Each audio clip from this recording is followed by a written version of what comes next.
Assalamualaikum warahmatullahi wabarakatuh. Perkenalkan, saya Yuni Trisupanti, saya guru bimbingan TIK di SMP Negeri 19 Purworejo. Pada kesempatan kali ini, saya akan memaparkan tentang hasil praktik baik dari proses belajar mengajar di masa pandemi COVID-19 yang sudah saya lakukan. Praktik baik ini saya beri judul Loading DADO dalam bimbingan TIK kelas 9 di SMP Negeri 19 Purworejo.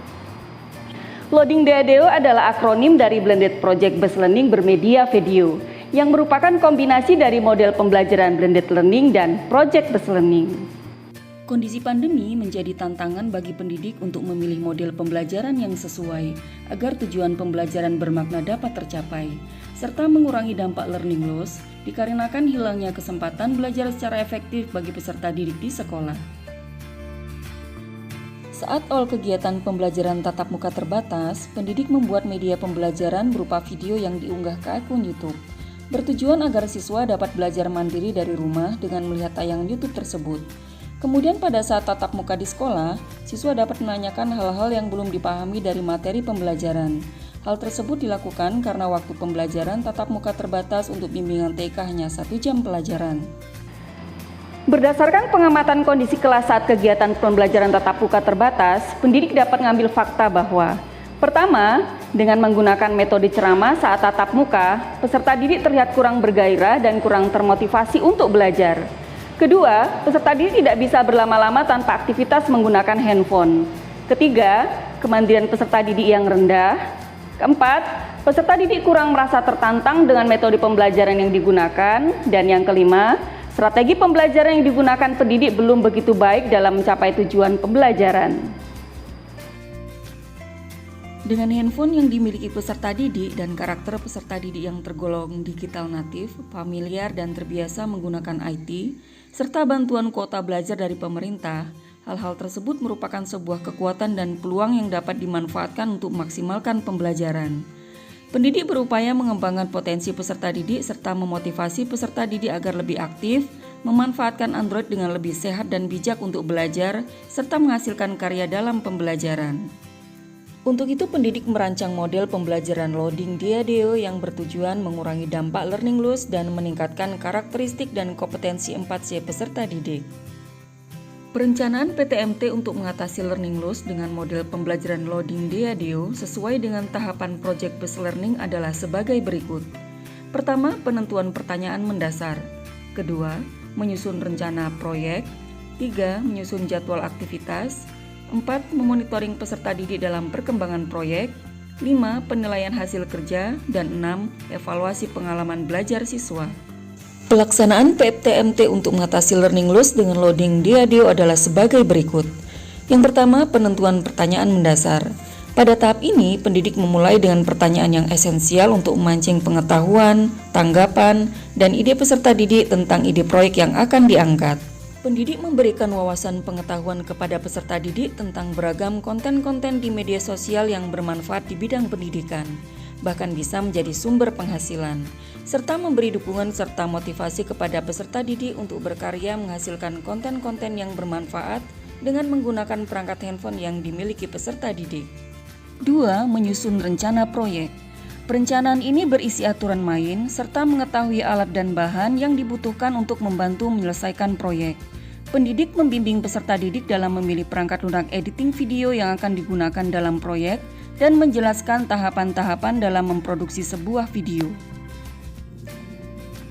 3. Menyusun jadwal aktivitas. Pendidik dan peserta didik menyusun jadwal aktivitas dalam menyelesaikan proyek. Hasil dari kegiatan penyusunan jadwal adalah disepakati tentang tata waktu pembuatan sampai pengumpulan proyek video. 4. Memonitoring peserta didik dalam perkembangan proyek. Pendidik memonitoring aktivitas peserta didik selama penyelesaian proyek dengan cara memfasilitasi peserta didik pada setiap proses baik luring maupun daring.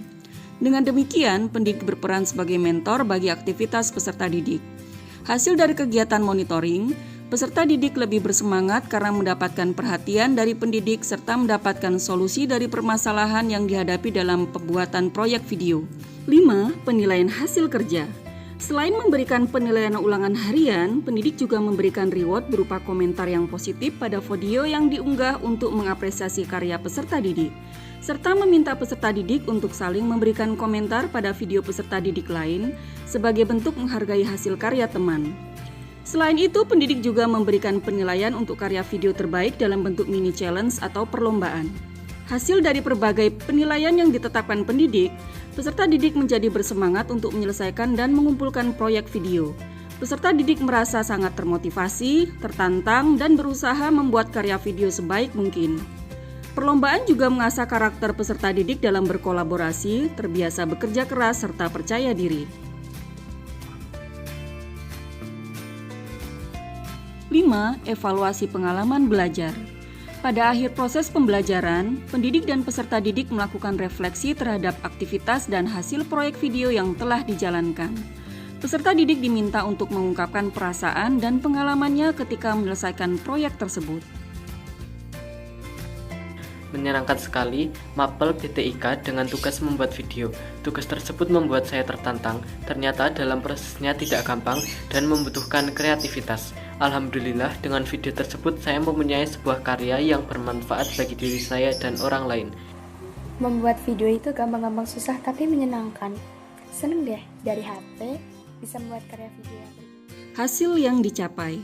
Dengan penerapan model pembelajaran loading Diadeo pada materi perangkat keras komputer, dampak yang dihasilkan. Yang pertama, proses pembelajaran menjadi aktif dan menyenangkan. 2. Kemampuan 4C, critical thinking, communication, collaboration, creativity, dan innovation peserta didik menjadi meningkat. 3. Nilai ulangan peserta didik menjadi baik. 4. Peserta didik menjadi mampu berkontribusi pada pembelajaran dengan konten-konten video pembelajaran yang diunggah pada akun media sosial peserta didik. 5. Peserta didik menjadi terbiasa menghargai hasil karya orang lain. 6. Video pembelajaran yang diunggah di dunia maya bisa menjadi sumber belajar yang bermanfaat bagi peserta didik lainnya sebagai sarana tutor sebaya. Tindak lanjut yang dapat dilakukan dalam pengembangan model pembelajaran loading Diadeo ini adalah dengan model pembelajaran project-based learning berbasis tim, dengan melibatkan guru mata pelajaran lain untuk berkolaborasi. Perangkat keras input komputer. Perangkat keras input adalah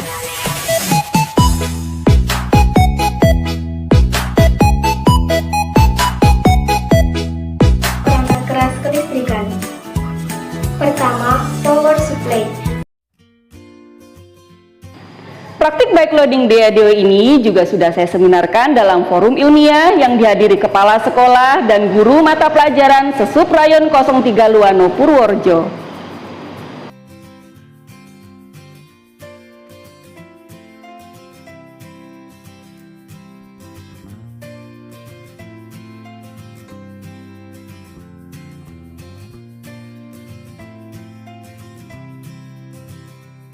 Demikian praktik baik proses belajar mengajar yang sudah saya lakukan di masa pandemi COVID-19 yang menjadi upaya untuk mengatasi learning loss.